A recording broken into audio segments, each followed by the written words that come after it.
Manipulation, betrayal, and miscommunication.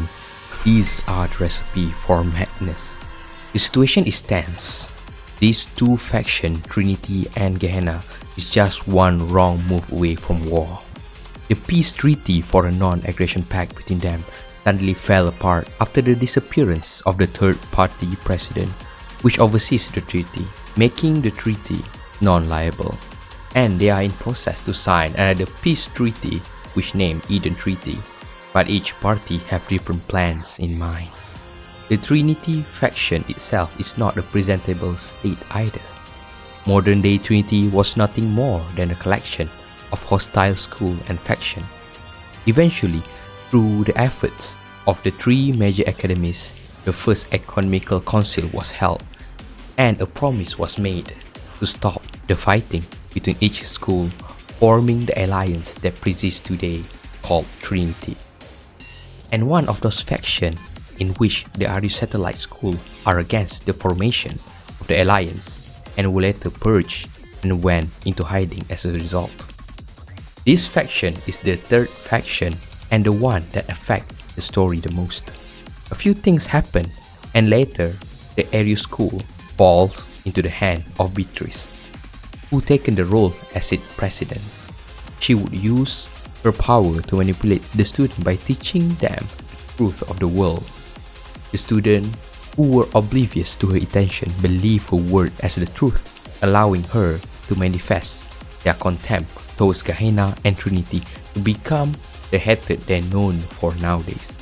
Here come our main girl, Mika, in which one of the Tea Party member, and in a hierarchy party which led by her, Thea, a frail girl with a prophetic dreams, and Nagisa, her childhood friend which wanted peace.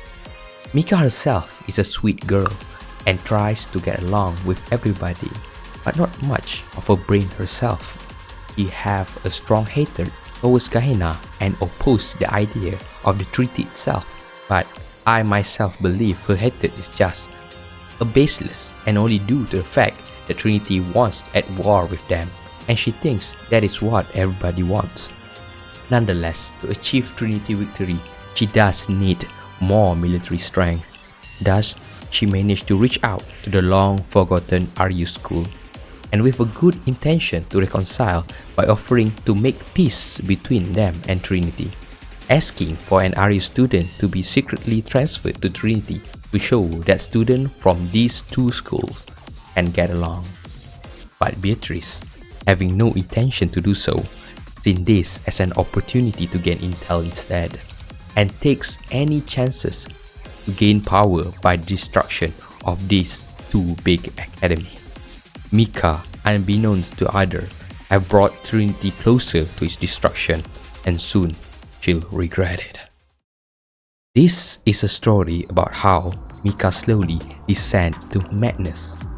Before we proceed, let us first talk about madness. What is madness?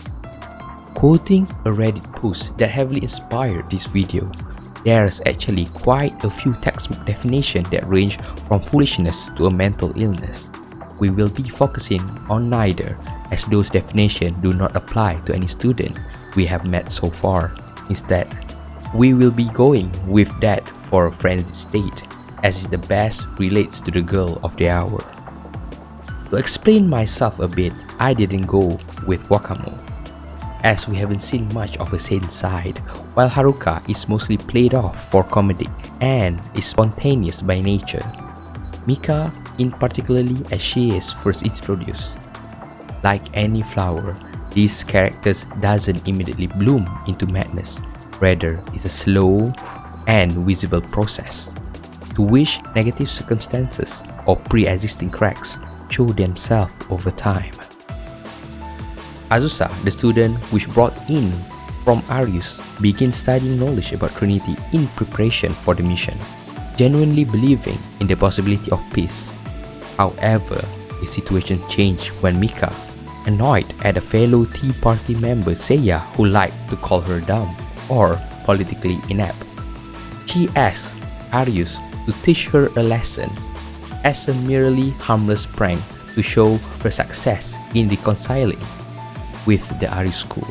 Seeing this as an opportunity to remove a Tea Party member, the Arius squad, at the order of Beatrice, dispatched Azusa to assassinate Seiya using a halo-destroying bomb, resulting in her death.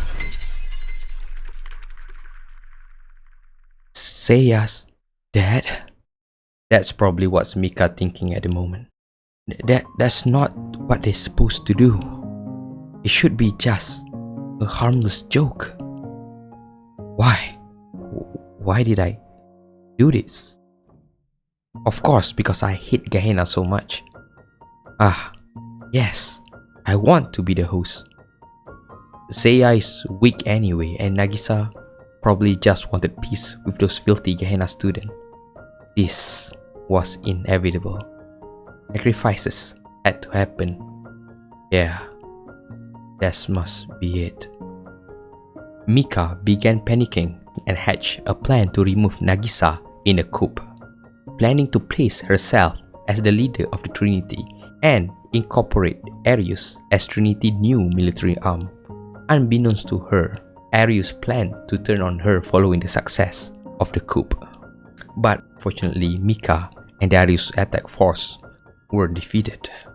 It is then revealed that Azusa betrayed the Arius squad and faked Seiya's death instead, and Seiya went into hiding as she is scared to face the future head-on, as the future that he saw in her dream was too bleak. The Tea Party was in fact unaware of Seiya's survival, cover up her death, with Nagisa succeeding as the host for the reason of finding who's the traitor among them and catch them in the act. Mika then lost the will to fight upon hearing that Seiya was still alive, calming herself down, and was subsequently imprisoned. Following the failed coup, Arius sought to sabotage the signing of the Eden Treaty. They approached Gehenna, offering to help her wipe out the Tea Party at the signing ceremony, in which an obvious plan to trap both parties. And on the day of the signing, Arius launched a cruise missile at the signing, detonating the explosive underneath and causing a massive explosion, simultaneously attacking both parties. Each party assumed opposition side caused the attack, and subsequently chaos ensues. With Mika having been thwarted and locked up, Trinity at this point is in state of chaos as protester demands Mika execution.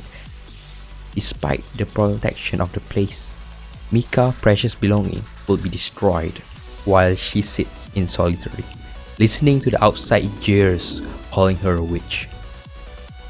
She knew that she's the main cause of everything to fall apart. She knew she's the witch that caused everything, and not a princess that she thought she was.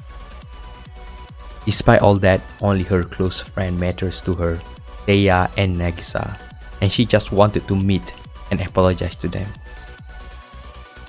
Taking advantage of the chaos, Arius squad signed an alternative version of the treaty, which stated that they, instead of Trinity and Gehenna, would serve as the Eden Treaty organization.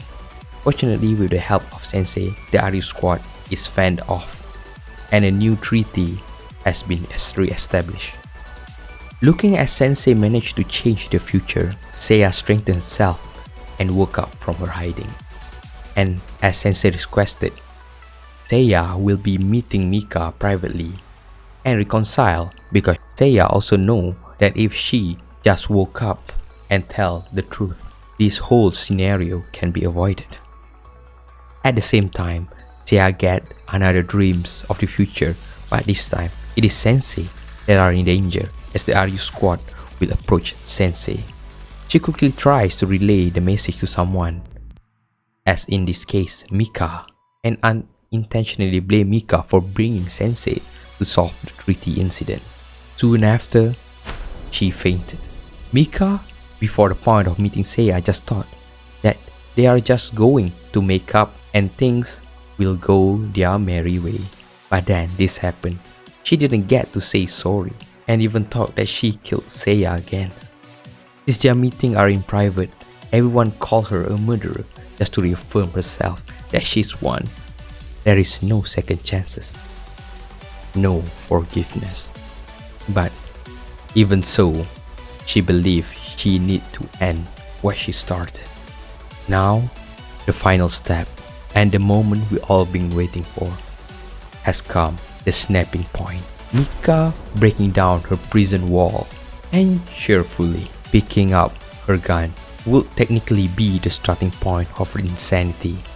Only one target in mind, Saori, the leader of the Arius squad, which she now blamed for the crisis, and obsessively hunting her down.